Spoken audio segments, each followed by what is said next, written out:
మెయిన్స్కు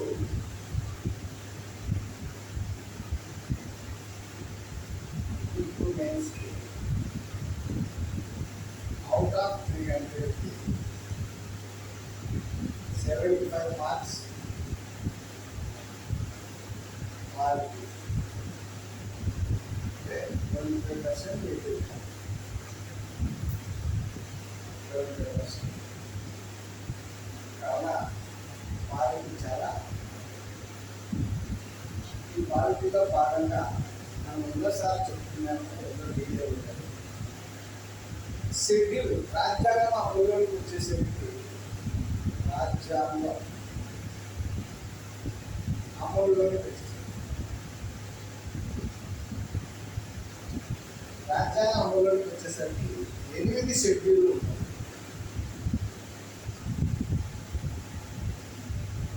ప్రస్తుతము 12 షెడ్యూల్.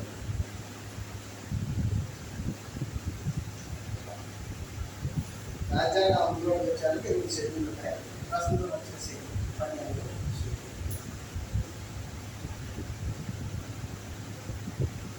7వ షెడ్యూల్ దేని గురించి తెలియజేస్తుందంటే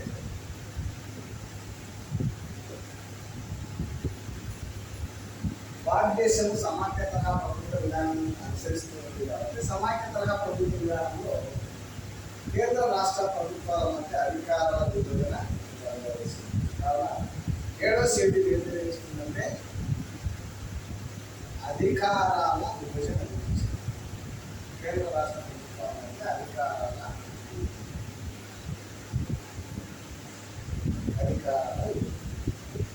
ఈ అధికారాలు 3 జాగ్రత్తలుగా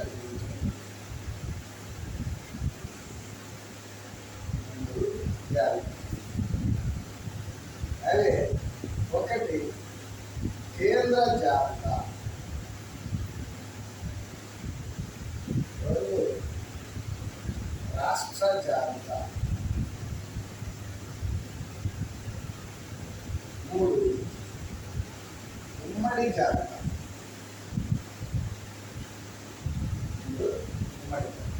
ఈ 3 జాబితాలలో కాకుండా మిగిలిపోయినటువంటి అంశాలను మరియు నూతనంగా చేర్చబడే అంశాలను ఏమంటారంటే అవశిష్ట అధికారాలు. అవశిష్ట 3 జాబితాలు కాకుండా మిగిలిపోయినటువంటి అంశాలు మరియు నూతనంగా వచ్చేటువంటి అంశాలు ఏమంటే అవశిష్ట అధికారాలు. రాజ్యాంగం అమలులోకి వచ్చేసరికి కేంద్ర జాబితాలో 97 అంశాలు ఉన్నాయి. ప్రస్తుతం 98 అంశాలు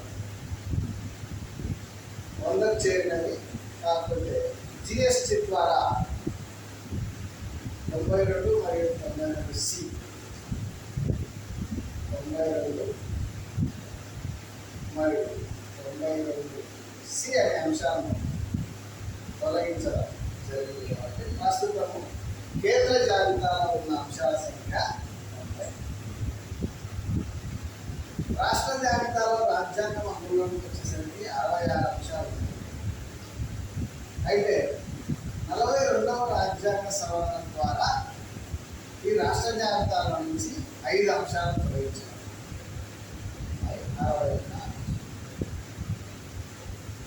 ఈ 61 అంశాల్లో జిఎస్టి ద్వారా 52 మరియు 55 ఈ అంశాలను తొలగించడం జరిగింది. కాబట్టి ప్రస్తుతం రాష్ట్ర జాబితాలో ఉన్న అంశాల సంఖ్య 50. ప్రస్తుతం కేంద్ర జాబితాలో ఉన్న అంశాల సంఖ్య 98. రాష్ట్ర జాబితాలో ఉన్న అంశాల సంఖ్య 52. రాష్ట్ర జాబితాలో ఉన్న అంశాల సంఖ్య 50. ఉమ్మడి జాబితా రాజ్యాంగం అమలులోకి వచ్చేసరికి ఉమ్మడి జాబితాలో 47 అంశాలు. అయితే 42వ రాజ్యాంగ సవరణ ద్వారా 5 అంశాలను చేర్చడం వలన ప్రస్తుతం రాష్ట్ర ఉమ్మడి జాబితాలో వచ్చేసి 52 అంశాలు. ఈ 42వ రాజ్యాంగ సవరణ ద్వారా చేర్చబడినటువంటి అంశాలు ఏంటంటే విద్య, అడవులు, తూలికలు, కొలతలు, న్యాయ వ్యవహారాలు,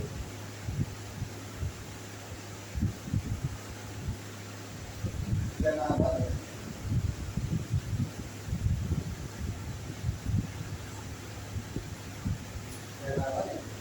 ఈ 5 అంశాలను రాష్ట్ర జాబితాల నుంచి ఉమ్మడి జాబితాలో చేర్చడం. ఉమ్మడి జాబితాలో అంశాల సంఖ్య 52 అంశాలు.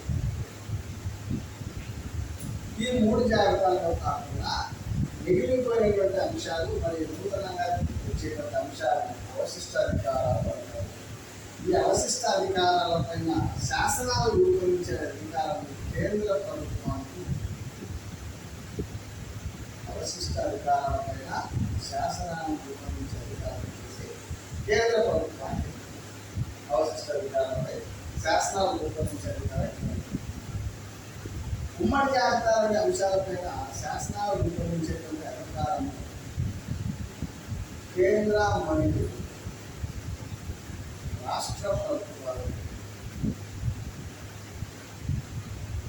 రాష్ట్ర ప్రభుత్వాలకు కేంద్ర జాబితాలకు ఉమ్మడి జాబితాల అంశాలపైన శాసనాలు రూపొందించేటువంటి అధికారం కేంద్ర ప్రభుత్వానికి మరియు రాష్ట్ర ప్రభుత్వాలకు. రాష్ట్ర జాబితాలో ఉన్నటువంటి అంశాలపైన శాసనాలు రూపొందించేటువంటి అధికారం రాష్ట్ర ప్రభుత్వానికి.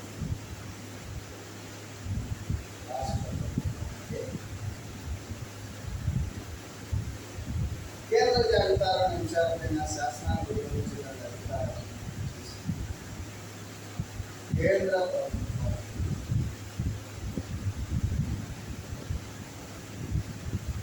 ఈ జాబితాలలో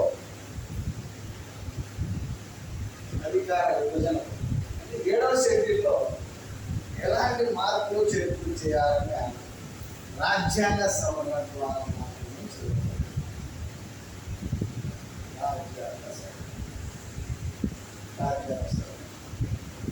రాజ్యాంగ సవరణ ద్వారా అంటే హాజరై ఓటు వేసిన మెజార్టీ సభ్యులు హాజరై ఓటు వేసిన వాళ్ళలో 2/3 మెజార్టీతో ఆమోదించి 2/3 మెజార్టీ ప్లస్ సగానికి తగ్గకుండా రాష్ట్ర విధాన సభల ఆమోదించారు. అప్పుడు ఈ జాబితాలో అధికార విభజనలో 7వ షెడ్యూల్లో మార్పులు చేర్పులు చేయడానికి రాజ్యాంగ సవరణ. ఇది రాజ్యాంగ సవరణ 42వ రాజ్యాంగ సవరణ ద్వారా రాష్ట్ర జాబితాలో ఉన్నటువంటి అంశాలను చేసి ఉమ్మడి జాబితాలను చేసి ఈ విధంగా చేయాలి అంటే రాజ్యాంగ సవరణ. ఈ రాజ్యాంగ సవరణ ఎట్లా అంటే పార్లమెంట్ ఉభయ సభ్యుల్లో మెజారిటీ సభ్యులు హాజరు కావాలి. హాజరైన వాళ్ళలో 2/3 మెజారిటీ ప్లస్ సగానికి తగ్గకుండా రాష్ట్ర విధానసభ ఆమోదిస్తే ఈ జాబితాలో 7వ షెడ్యూల్లో ఎలాంటి మార్పులైనా చేయడానికి 7వ షెడ్యూల్ దేని గురించి తెలియజేస్తుందంటే అధికారులు ఎన్ని జాబితాలంటే ఓకే.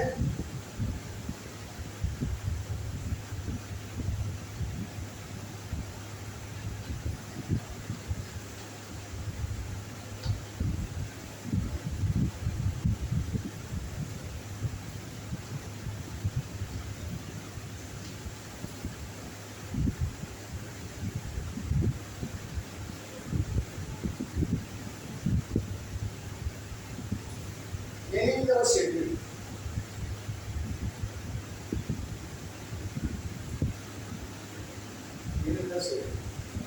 ఎనిమిదవ షెడ్యూల్ ఏం తెలియజేస్తుంది?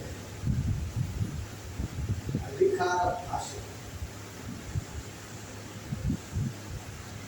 రాజ్యాంగం చే గుర్తించబడినటువంటి అధికార భాషల గురించి 8వ షెడ్యూల్. రాజ్యాంగం చే గుర్తించబడినటువంటి అధికార భాష అంటే రాజ్యాంగం అమలులోకి వచ్చేసరికి రాజ్యాంగం అమలులోకి రాజ్యాంగం అమలులోకి వచ్చేసరికి మన భారత రాజ్యాంగం నుంచి గుర్తించబడాల్సిన భాషల సంఖ్య వచ్చేసి 14.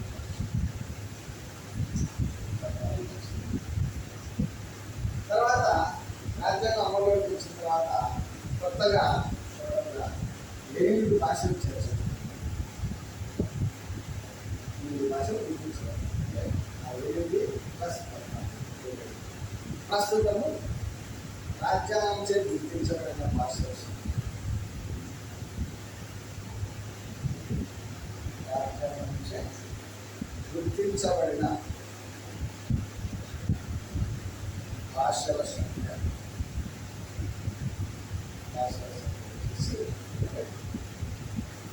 రాజ్యాంగం చే గుర్తించబడిన భాషల సంఖ్య 20.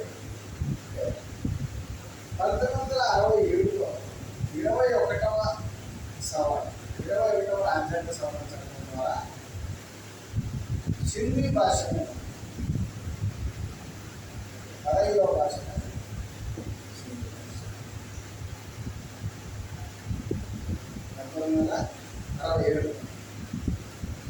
1967లో 21వ రాజ్యాంగ సవరణ ద్వారా సింధీ భాషను 15వ భాషగా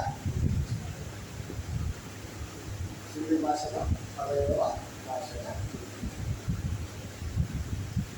తర్వాత 71వ రాజ్యాంగ సవరణ ద్వారా 1992లో 71వ రాజ్యాంగ సవరణ ద్వారా మణిపూరి, కొంకణి, నేపాల్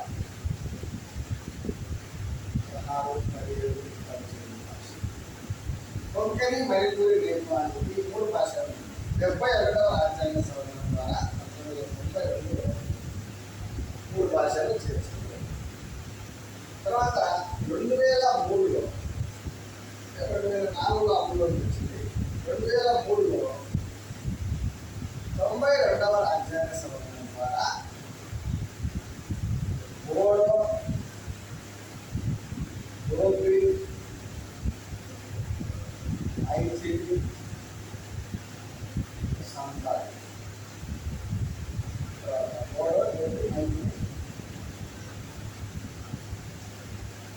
సంతాలి భాషలో ఈ 4 భాషలు గుర్తించడం. ఎన్నో రాజ్యాంగ సవరణ 92వ రాజ్యాంగ సవరణ 2004 నుంచి 92వ రాజ్యాంగ సవరణ 4 భాషలు. ప్రస్తుతం రాజ్యాంగం చే గుర్తించబడినటువంటి భాషల సంఖ్య వచ్చేసి 20. రాజ్యాంగం చే గుర్తించబడినటువంటి భాషల సంఖ్య 21గా ఓకే. అయితే ఈ జాబితాలో కూడా ఎలాంటి మార్పులు చేర్పులు చేయాలనేది కూడా రాజ్యాంగ సవరణ ద్వారా దీనికి హాజరై ఓటు వేసిన వాళ్ళలో 2/3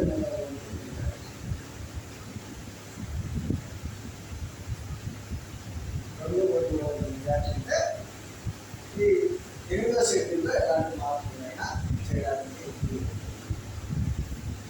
ఇంకే 96వ రాజ్యాంగ సవరణ ద్వారా ఈ 96వ రాజ్యాంగ సవరణ 2011లో ఒరియా ఈ ఒరియా భాష ఒరియా అనే పదం స్థానంలో ఒరియా ఒరిస్సా భాష ఒరియా భాషలో ఒరియా భాషగా ఉచ్చరించడం. ఏ రాజ్యాంగ సవరణ 96 అంటే ఈ 8వ షెడ్యూల్లో ఎలాంటి మార్పులు చేర్పులు చేయాలన్నా కూడా రాజ్యాంగ సవరణ ద్వారా అది కూడా ప్రత్యేక విధానం. పార్లమెంట్ 2/3 ప్రత్యేక విధానంతో ఆమోదించడం వల్ల ఈ జాబితాలో ఎలాంటి మార్పులు చేయాలి అంటే ఈ షెడ్యూల్లో ఎలాంటి మార్పులు చేయాలి 8వ షెడ్యూల్లో ఎలాంటి మార్పులు చేర్పులు చేయాలన్నా కూడా పార్లమెంటు ప్రత్యేక విధానం అంటే హాజరై ఓటు మెజారిటీ సభ్యులు హాజరు కావాలి. హాజరై ఓటు వేసిన వాళ్ళలో 2/3 మెజారిటీతో ఆమోదం పొందితే ఈ 8వ షెడ్యూల్లో మార్పులు చేయాలి. 8వ షెడ్యూల్లో ఎలాంటి మార్పులు చేయాలని ఏం కావాలి? రాజ్యాంగ సవరణ అవసరం.